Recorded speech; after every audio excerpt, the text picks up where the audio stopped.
Hi friends, എല്ലാവർക്കും PSC അഡ്വൈസിലേക്ക് സ്വാഗതം.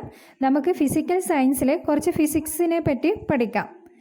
പ്രകാശത്തെക്കുറിച്ചുള്ള പഠനം, ഒപ്റ്റിക്സ്. പ്രകാശത്തെക്കുറിച്ചുള്ള പഠനം, ഒപ്റ്റിക്സ്. അന്താരാഷ്ട്ര പ്രകാശ വർഷം എന്നാണ് ആചരിച്ചത്? 2015. അന്താരാഷ്ട്ര പ്രകാശ വർഷം എന്നാണ് ആചരിച്ചത്? 2015. മാസിൻ്റെ അടിസ്ഥാന യൂണിറ്റാണ് കിലോഗ്രാം. മാസിൻ്റെ അടിസ്ഥാന യൂണിറ്റാണ് കിലോഗ്രാം. ഒരു കിൻഡൽ എത്ര കിലോഗ്രാമാണ്? 100 കിലോഗ്രാം. ഒരു കിൻഡൽ എത്ര കിലോഗ്രാമാണ്? 100 കിലോഗ്രാം. ഒരു ടൺ എത്ര കിലോഗ്രാമാണ്? 1000 കിലോഗ്രാം. ഒരു ടൺ എത്ര കിലോഗ്രാമാണ്? 1000 കിലോഗ്രാം. സോളാർ ദിനം എന്നതുകൊണ്ട് എന്താണ് അർത്ഥമാക്കുന്നത്? ഒരു നട്ടുച്ച മുതൽ അടുത്ത നട്ടുച്ച വരെയുള്ള സമയം. സോളാർ ദിനം എന്നതുകൊണ്ട് എന്താണ് അർത്ഥമാക്കുന്നത്? ഒരു നട്ടുച്ച മുതൽ അടുത്ത നട്ടുച്ച വരെയുള്ള സമയം. സമയത്തിൻ്റെ അടിസ്ഥാന യൂണിറ്റ് സെക്കൻഡ്. സമയത്തിൻ്റെ അടിസ്ഥാന യൂണിറ്റ് സെക്കൻഡ്. പ്രകാശ തീവ്രതയുടെ SI യൂണിറ്റ് കാൻഡില. പ്രകാശ തീവ്രതയുടെ SI യൂണിറ്റ് കാൻഡില. പദാർത്ഥത്തിൻ്റെ അളവ് പ്രസ്താവിക്കുന്ന SI യൂണിറ്റ് മോൾ. പദാർത്ഥത്തിൻ്റെ അളവ് പ്രസ്താവിക്കുന്ന SI യൂണിറ്റ് മോൾ. നീളത്തിൻ്റെ അടിസ്ഥാന യൂണിറ്റ് മീറ്റർ. നീളത്തിൻ്റെ അടിസ്ഥാന യൂണിറ്റ് മീറ്റർ. ഇങ്ങനെ യൂണിറ്റുകൾ പറയുമ്പോൾ അതെന്തായാലും പഠിച്ചു വെക്കണം. LGSന് ഇങ്ങനെയുള്ള ക്വസ്റ്റ്യൻസ് ആണ് കൂടുതലും വരാൻ സാധ്യതയുണ്ടാവുക. LDC എഴുതുന്ന കൂട്ടർ അതിനേക്കാളും കൂടുതൽ കാര്യങ്ങൾ പഠിക്കണം. അന്താരാഷ്ട്ര അളവ് തൂക്ക ബ്യൂറോ എവിടെയാണ്? ഫ്രാൻസ്. അന്താരാഷ്ട്ര അളവ് തൂക്ക ബ്യൂറോ എവിടെയാണ്? ഫ്രാൻസ്. ഒരു മീറ്റർ എത്ര സെൻറ്റിമീറ്റർ ആണ്? 100 സെൻറ്റിമീറ്റർ. ഒരു മീറ്റർ എത്ര സെൻറ്റിമീറ്റർ ആണ്? 100 സെൻറ്റിമീറ്റർ. ഒരു സെൻറ്റിമീറ്റർ എത്ര മില്ലിമീറ്റർ ആണ്? 10 മില്ലിമീറ്റർ. ഒരു സെൻറ്റിമീറ്റർ എത്ര മില്ലിമീറ്റർ ആണ്? 10 മില്ലിമീറ്റർ. ഒരു മീറ്റർ എത്ര മില്ലിമീറ്റർ ആണ്? 1000 മില്ലിമീറ്റർ. ഒരു മീറ്റർ എത്ര മില്ലിമീറ്റർ ആണ്? 1000 മില്ലിമീറ്റർ. ഗുരുത്വാകർഷണ നിയമങ്ങൾ, ചലന നിയമങ്ങൾ എന്നിവ ആവിഷ്കരിച്ച ശാസ്ത്രജ്ഞൻ സർ ഐസക് ന്യൂട്ടൺ. ഗുരുത്വാകർഷണ നിയമങ്ങൾ, ചലന നിയമങ്ങൾ എന്നിവ ആവിഷ്കരിച്ച ശാസ്ത്രജ്ഞൻ sir Isaac Newton. Philosophiae Naturalis Principia Mathematica ആരുടെ കൃതിയാണ്? Sir Isaac Newton. Philosophiae Naturalis Principia Mathematica ആരുടെ കൃതിയാണ്? Sir Isaac Newton. എന്താണ് സദിശ അളവുകൾ? പരിണാമത്തോടൊപ്പം ദിശ കൂടി പ്രസ്താവിക്കുന്ന അളവുകളാണ് സദിശ അളവുകൾ. എന്താണ്? പരിണാമത്തോടൊപ്പം ദിശ കൂടി പ്രസ്താവിക്കുന്ന അളവുകളാണ് സദിശ അളവുകൾ. ദിശ പ്രസ്താവിക്കേണ്ടതില്ലാത്ത ഭൗതിക അളവുകളാണ് അദിശ അളവുകൾ. അതായത് ദിശ പ്രസ്താവിക്കേണ്ടതല്ല അങ്ങനെയുള്ള അളവുകളെയാണ് എന്ത് പറയുന്നത്? അദിശ അളവുകൾ എന്ന് പറയുന്നത്. എപ്പോഴാണ് ദൂരവും സ്ഥാനാന്തരത്തിൻ്റെയും അളവുകൾ തുല്യമാകുന്നത്? ഒരു വസ്തു സഞ്ചരിക്കുന്നത് നേർരേഖയിലൂടെ ഒരേ ദിശയിലായിരിക്കുമ്പോൾ തുല്യമാവും. അപ്പോൾ എപ്പോഴാണ് ദൂരവും സ്ഥാനാന്തരത്തിൻ്റെയും അളവുകൾ തുല്യമാകുന്നത്?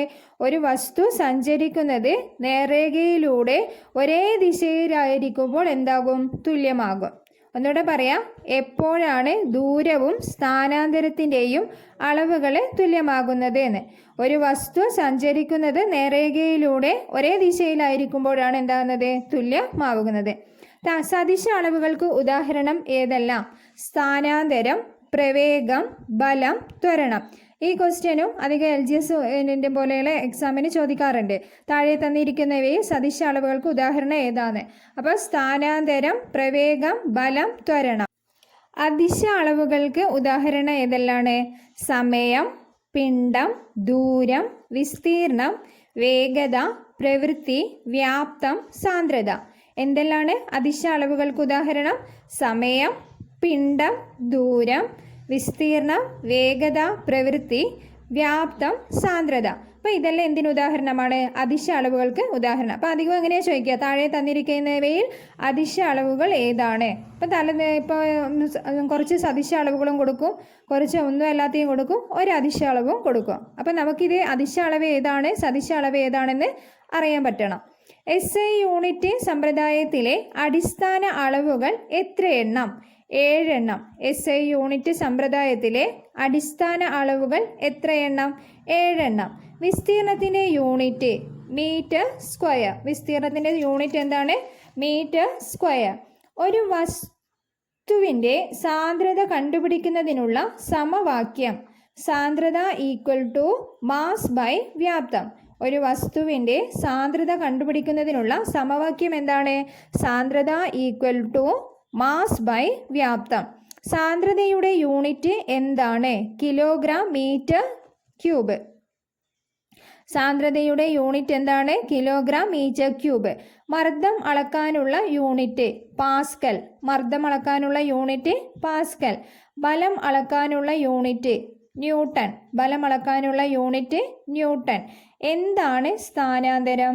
ആദ്യ സ്ഥാനത്തു നിന്നും അന്ത്യസ്ഥാനത്തേക്കുള്ള നേർരേഖ ദൂരം. എന്താണ് സ്ഥാനാന്തരം? ആദ്യ സ്ഥാനത്തു നിന്നും അന്ത്യസ്ഥാനത്തേക്കുള്ള നേർരേഖ ദൂരം. സ്ഥാനാന്തരത്തിൻ്റെ യൂണിറ്റ് ഏതാണ്? മീറ്റർ. സ്ഥാനാന്തരത്തിൻ്റെ യൂണിറ്റ് മീറ്റർ. ഭൂമിയിൽ നിന്ന് സൂര്യനിലേക്ക് ശരാശരി ദൂരമാണ് ആസ്ട്രോണമിക്കൽ യൂണിറ്റ്. അപ്പോൾ ഇങ്ങനെ ചോദിക്കൂ, ആസ്ട്രോണമിക്കൽ യൂണിറ്റ് ഏതാണ്? ഭൂമിയിൽ നിന്ന് സൂര്യനിലേക്കുള്ള ശരാശരി ദൂരം. അല്ലെങ്കിൽ ക്വസ്റ്റ്യൻ എങ്ങനെയാണ് വരിക? ഭൂമിയിൽ നിന്ന് സൂര്യനിലേക്കുള്ള ശരാശരി ദൂരം ഏതാണ് താഴെ തന്നിരിക്കുന്നവയിൽ? അപ്പോൾ കുറേ യൂണിറ്റുകൾ കൊടുത്തിട്ടുണ്ടാവും. അപ്പോൾ ഏതാണ് ആൻസർ? Astronomical unit. പ്രകാശം ഒരു വർഷം സഞ്ചരിക്കുന്ന ദൂരമാണ് എന്ത്? പ്രകാശ വർഷം. അപ്പം പ്രകാശം ഒരു വർഷം സഞ്ചരിക്കുന്ന ദൂരം എന്താണ്? പ്രകാശ വർഷം. അപ്പം ഇന്ന് ഇത്രയും കാര്യങ്ങൾ എല്ലാവരും എന്ത് ചെയ്യുക? പഠിച്ചു വെക്കുക. വളരെ കുറച്ച് കാര്യങ്ങൾ മാത്രമേ ഫിസിക്കൽ സയൻസ് എന്ന് പഠിപ്പിക്കുന്നുള്ളൂ. അത് അന്നേരം തന്നെ പഠിച്ചു പോവുക. കാരണം വളരെ SCERTയിലുള്ള ക്വസ്റ്റ്യൻസും നമ്മുടെ റാങ്ക് ഫയലിലെ ക്വസ്റ്റ്യൻസും എല്ലാം കൂടെ മിക്സ് ചെയ്തിട്ടാണ് ഇത് പറയുന്നത്. അപ്പോൾ ഇത് പഠിച്ചതിന് ശേഷം നിങ്ങൾ എന്ത് ചെയ്യുക? ഇതുമായിട്ട് ബന്ധപ്പെട്ട വേറെ ക്വസ്റ്റ്യൻസും കൂടെ പഠിച്ചു വെക്കുക. ഭൗതികശാസ്ത്രത്തിനും രസതന്ത്രത്തിനും കൂടെ ആകെ എത്ര മാർക്കാണുള്ളത്? 5 മാർക്കാണ് ഉള്ളത്. അപ്പോൾ അതിനനുസരിച്ച് എന്ത് ചെയ്യുക? വാരി വലിച്ച് പഠിക്കാണ്ട് ആവശ്യമുള്ള കാര്യങ്ങൾ മാത്രം LGSന് പ്രിപ്പയർ ചെയ്യുന്നവർ പഠിക്കുക. LDCക്ക് ആകുമ്പോൾ അതിൽ കുറച്ചും കൂടെ പഠിക്കേണ്ടി വരും. ആകെ 12 ചാപ്റ്റേഴ്സാണ് ഇതിലുള്ളത്. ഭൗതികശാസ്ത്രവും രസതന്ത്രവും കൂടെ അവർ തന്നിട്ടുള്ളത് സിലബസിൽ. LGSൽ ആ 12 ചാപ്റ്ററിനും കൂടിയിട്ടാണ് എന്ത് മാർക്ക്? 5 മാർക്ക് ഉള്ളത്. അപ്പോൾ അത് അനുസരിച്ചിട്ട് മാത്രം എന്ത് ചെയ്യുക? പഠിക്കുക. ഒരുപാട് പഠിക്കുന്നതല്ല വേണ്ടത്. ഏതാണോ വരുന്നത് അത് മാത്രം നമ്മൾ പഠിക്കുന്നതിലാണ് നമ്മുടെ റാങ്ക് നിർണ്ണയം കിടക്കുന്നത്. അതിന് നമ്മൾ എന്ത് ചെയ്യണം? ഈ ഇങ്ങനെയുള്ള കുറച്ച് കാര്യങ്ങൾ, അത്യാവശ്യമായിട്ടുള്ള കാര്യങ്ങൾ പഠിച്ചതിന് ശേഷം പ്രീവിയസ് ക്വസ്റ്റ്യൻ നോക്കിയിട്ട് അതിൽ ഏതാണോ ഇമ്പോർട്ടൻ്റ് ആയിട്ട് വരുന്ന ആ കാര്യങ്ങൾ പഠിക്കാൻ ശ്രമിക്കുക. അപ്പോൾ വീഡിയോ ഇഷ്ടമായാലും എല്ലാവരും എന്ത് ചെയ്യുക? സബ്സ്ക്രൈബ് ചെയ്യുക, ഷെയർ ചെയ്യുക, ലൈക്ക് ചെയ്യുക. Okay, by.